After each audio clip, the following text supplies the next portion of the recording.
As a survivor of childhood trauma, this kind of thing can be really upsetting. It can be triggering. It could knock you off your feet, and it damn near did knock me off my feet.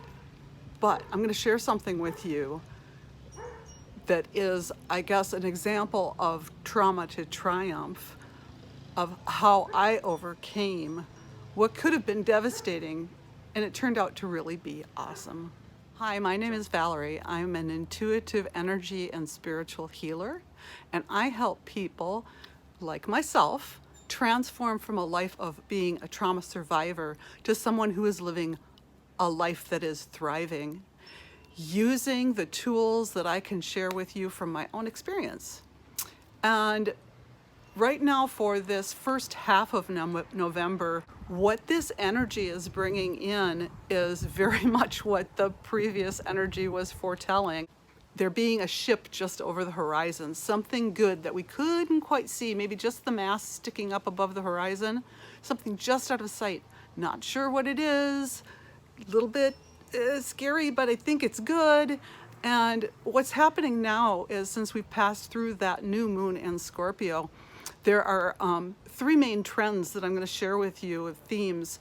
But the first one that's just really big and bold is this idea of a shifting paradigm. Shift happens, right? The only constant is change. So when change happens, especially if you're like me, if you live with CPTSD symptoms or that had a traumatic childhood, these things can be feel very triggering and destabilizing. But with practice and using tools that I've acquired in my healing journey and my spiritual journey, I've actually learned to deal with them in the moment. This is a fairly new acquisition of mine. I'm not saying I'm an expert, but let me give you an example. What I mean, first of all, by paradigm shift. Back when my kid was in elementary school, they were really popular. They were called Magic Eye. And you open up the book and there's this, it looks like just, I don't know, like a Jackson Pollock painting. It's just this swirly mess of different colors and things. But then when you look at it in a certain way, but the idea is that you put your focal length not at the distance to the page, but slightly beyond it.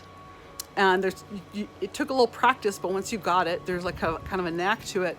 And so you're staring at this image of these like weird, swirly, blurry, psychedelic image, and all of a sudden this 3D image just pops out at you. And I was like, whoa, that, like the first time I was like, oh my God, that's so freaking cool. You look at a new one and it would be the same thing. You kind of have to like, stare at it a while, check your focal distance, and then boom, it would pop for you. That is what I mean by a shifting paradigm, except it's not just a picture in the funny pages, it's something happening in your life. A really great example of this is, probably about 7 years ago, my sister and I took a trip out to Colorado to visit my nephew, and we're driving across, it's southern Colorado, and it's this big wide open valley, like plain, and we're driving towards Great Sand Dune National Park. Like, see these massive sand dunes, this is gonna be really cool. Like, I love that kind of shit. So we're driving along, long drive, driving along, and he pointed out, he said, there, you can kind of see it now up against the foot, like the base of the mountain. You could kind of see this, it almost looked maybe like a snowdrift. So I'm like, oh, okay, so we're getting there. And then we kept driving, and it would get closer and closer and bigger until finally I felt like, oh, okay, now I can really see, like, those are sand dunes, and those are pretty impressive. That's really cool. And as we're driving along, I start to like see something. I couldn't quite make it out. Like there's some kind of, it looked like an ant on my glasses, like that tiny, right? And it took me a while of like trying to change my focal length when I realized what looked like little tiny specks of dust up against these sand dunes were people. And all of a sudden I went to like, wow, those are big sand dunes, to like, holy shit, those are massive sand dunes. And it hits you like that. It's jarring.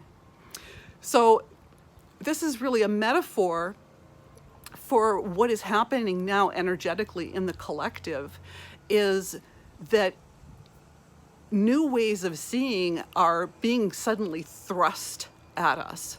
I had this happen at work. I have for probably almost as long as I've lived out here in California, which is, I think, about 6 years. I have been trying to manifest the perfect job. And I really, really love the job I have. I finally felt like I manifested my perfect job as far as how I'm treated, how I'm compensated, the people I work and interact with. It's like, all good. But I really, really, from the very beginning, have longed for being able to work and go spend my summers in Minnesota. Now, this was back in, like I want to say 2018, 2017. Like, so I had no concept of how that could possibly ever be real. But then the pandemic happened, and everybody at the company worked remote. They went remotely. And then even after the pandemic started to ease off and people started coming back to work, they only had us come back to the office 3 days a week. I never would have been able to dream of this as a possibility when I first set this goal, had this intention of manifesting a job that would allow me to be in Minnesota all summer. The idea of working remotely wasn't even hardly a thing. It was certainly not in my consciousness. I didn't set out to manifest a remote position. But long story short, I brought it up to my boss a couple of weeks ago. He said, well, I'll have to talk with our director and we'll see what happens. He could go either way. And then just this past week on Thursday, I'm sitting at my desk and I get a video chat from my boss and go on the camera and go online with him. And he's like, oh, okay, so I talked to the big guy. And I'm like, oh, what did he say? What did he say? And my boss says, he said if she wants to go, let her go. And I went freak out inside. I'm pretty sure my boss knew because my face probably froze. I probably just like deer in the headlights. What I heard was, if she's going to be that unreasonable and ridiculous and demand to work remotely, let her go. We don't need her. I was so close to being triggered. So close. But see, that's old paradigm thinking. That's my old structure of thinking where I don't get to speak my voice. I don't get to ask what I want. This is the shift, the new paradigm that is being shown to me again and again, that if I lovingly and respectfully ask for what I want, I generally get it most of the time. That's not how it was when I was growing up. Believe me, not how it was when I was growing up. I grew up with this mentality of you don't even ask, because I didn't want to attract that kind of attention. We got off the call shortly afterwards as he explained, there's some technicalities we're still working out, but I think that, basically the director said, if I want to relocate, then they'll let me work remotely. That's not what I expected. It's what I asked for. So I guess what I'm saying is sometimes the things that we ask for, the things that we want and desire, they show up in unexpected ways. I didn't really intend to 100% relocate, but I could make that work. I can have Minnesota be my state of residence and come here in the winter. Who knows? So that ship that was over the edge of the horizon that I spoke about a couple of weeks ago at the beginning of the month, it's popped up over the horizon and it's coming into the dock. It's just not what I thought it was going to be. It looks a little different. And the key that I want to share with you, the tool that I used in that moment, I got off the call with my boss and I recognized the feelings in my body of being triggered. I felt anxious. I felt like crying. I I felt very reactive, and I recognized that that was not in alignment with what had just really happened. And so I used some of my coping tools for dealing with the energy that was in my body that needed to be released and the anxiety. I just got up and went out and went for a walk and just walked it off. And while I was going for a walk, I found a place to sit down, a nice little spot under a tree. I sat on a rock and I called a close friend of mine, and this would be the mental aspect, so I processed it. I processed it mentally. Often need to hear myself say things out loud. It's almost like by hearing it in my own voice, I hear what I'm saying in a different way. It shifts my viewpoint. It shifts my paradigm.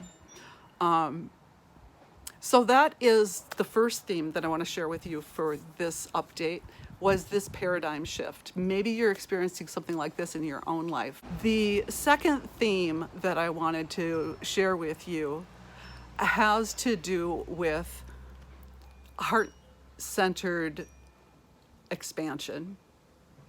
I have recently, since last winter, off and on, I've experienced these, the only thing way to describe them I could think of was like palpitations. It felt like, almost like an outward pressure in my chest. And I would get these little flutters in my heart and feel like my heart was skipping a beat. And I even went and had an EEG, I think is the one they do right in the office. And, my doctor said everything's fine. But as I've been working with people and talking to people and especially in my coaching group that I belong to, this is something that's been coming up for a lot of people. My kid that lives in Minnesota recently wore a chest monitor, heart monitor thing for a week, 24/7 for a week, because of similar types of things. And I'm not discounting the Western medicine approach, because there's that body, mind, spirit connection. For me, it was something really, really simple. My doctor said it's a right brachial, I don't remember, some technical term. Not that uncommon. It happens as you get older, and I'm really surprised you could feel it, because people don't feel this usually. With my kid, it was something similar. It's like, oh yeah, it's just sort of like a syncope, and it's nothing to be worried about. So it kind of validated their experience, but there's more that's happening here energetically. The heart is located in the same location as the central chakra. There are 7 chakras in the energy body, and the heart chakra is right at the center. So there's 3 that are above it and 3 that are below it. And as we are energetically evolving, at this time, this is happening to a lot of people. It's especially bad when I'm trying to sleep at night, and I would start to, get in my brain about it and worry, and that would make it worse, right? Is I literally put my attention, focusing all of my consciousness in my heart chakra, in my heart center, and just accepting and allowing and practicing, bringing more attention and more energy into the heart chakra. And it really calmed down those feelings, that sensation of skipping a beat or racing heart. And then subsequently, over the course of a week or two in meditation, I've literally experienced that outward pressure is like my heart chakra is wanting to expand. And so by just allowing that, being open to being more open and loving and receptive and giving, as opposed to being in fear, has made it's been transformative. It's been a huge difference. So that is something that I can recommend as well if you've been experiencing any of those troubling little symptoms or sensations. It goes for other chakras too, but the theme that I'm getting right now throughout the collective is that it's all heart chakra centered at the moment. The third theme for this energy update is challenging boundaries. For me, as a survivor of childhood trauma, I didn't have a lot of helpful parenting in the area of boundaries, which is kind of a way of saying defining yourself and protecting the self and being able to say what's right and wrong for you. The theme that's coming through is that there are certain people that I've had relationships with over very long periods of time. You know, maybe it's someone in your family, maybe it's a friend you've had since school days, maybe it's somebody that you've worked with for a long time. That as we evolve and change, our relationships need to evolve and change as well in order to be able to maintain those. But if you've had a long relationship of poor boundaries with somebody, they're going to test you. They're going to challenge you when you try to set boundaries. It's kind of like being a parent that never sets any rules, and then you wait until your kid's 15 and learning to drive, and all of a sudden you're going to start being strict. Like it just doesn't work. The people that are challenging my boundaries, I taught them differently. I've had a long-standing relationship with these people, and they have learned over time that they can get away with certain shit. And now to set a different boundary and say, no, I'm not going to take that shit. It can be really triggering. This is tough. This is what I call tough self-love.